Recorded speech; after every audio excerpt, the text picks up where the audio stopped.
రాత్రిలో క్రియ చేయు దేవుడు.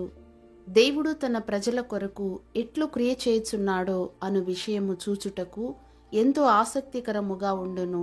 ఇశ్రాయేలీలు తమ ముందున్న ఎర్ర సముద్రమును ఎదుర్కొనవలసినప్పుడు వారి వెనుక నుండి వారిని వెంబడించిన ఐగుప్త్యుల సేన ద్వారా తరుమబడుచున్నప్పుడు ఆ సందర్భములో దేవుడే వారి పక్షమున క్రియ చేసెను.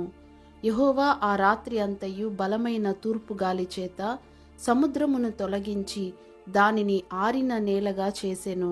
నిర్గమ 14:21. దేవుడు ఆ రాత్రి అంతయు, అవును, ఆ రాత్రి అంతయు క్రియ చేసి ఉన్నాడని మరువకుందుముగాక. పలు సందర్భములలో మన యొక్క ఆత్మీయ జీవితములలో చీకటి రాత్రులను ఎదుర్కొనుచున్నప్పుడు దేవుడు రాత్రి అంతయు మన కొరకు క్రియ చేయుచున్నాడను వాస్తవమును మనం మరచిపోవుట తటస్థించుచున్నది.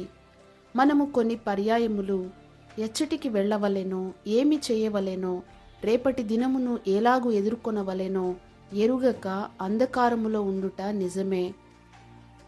నిస్సహాయ స్థితిలో అరణ్యములో ఒంటరిగా విడిచిపెట్టబడినట్లుగా మనము గ్రహించుచున్నాము గాని ఆ రాత్రి అంతయు మన పక్షమున క్రియ చేయుటకు ఒక అద్భుతమైన రక్షకుడు మనకున్నారు. దేవునికి స్తోత్రం. లోకములో ఉన్న అతి విలువైన ప్రకాశవంతమైన రాళ్ళు దీర్ఘకాలముగా భూమి యొక్క అడుగు భాగములో పూర్తిగా అంధకారములో ఉన్నప్పుడే రూపింపబడినవై ఉన్నవి. నూతన యెరూషలేముగా కట్టి లేపబడుటకు మనము దేవుని చేత ఏర్పరచుకొనబడిన సజీవమైన రాళ్లమై ఉన్నాము. మనము ఎంత ఎక్కువగా చీకటి మార్గము గుండా వెళ్ళుదుమో అంత ఎక్కువగా ఆయన మహిమ కొరకు ప్రకాశించుదుము. విజయోత్సవముతో చీకటి రాత్రులను దాటి వెళ్ళు వారి కొరకు ఉదయమున ప్రభువు ప్రకాశవంతమైన వేకువ నక్షత్రము వలె వచ్చెదరు. ప్రియ చదువరి, నీ కార్యములు అసాధ్యమైనవిగా కనబడు ఒక పరిస్థితిని నీవెదుర్కొనుచున్నావేమో. రాత్రి చాలా అంధకారముగా ఉండవచ్చును. దేవుడు దట్టమైన అంధకారములో నుండి క్రియ చేయుచున్నాడనియు అన్ని విషయములను నీ మేలు కొరకే మలుపు త్రిప్పుచున్నాడనియు మరువకుము.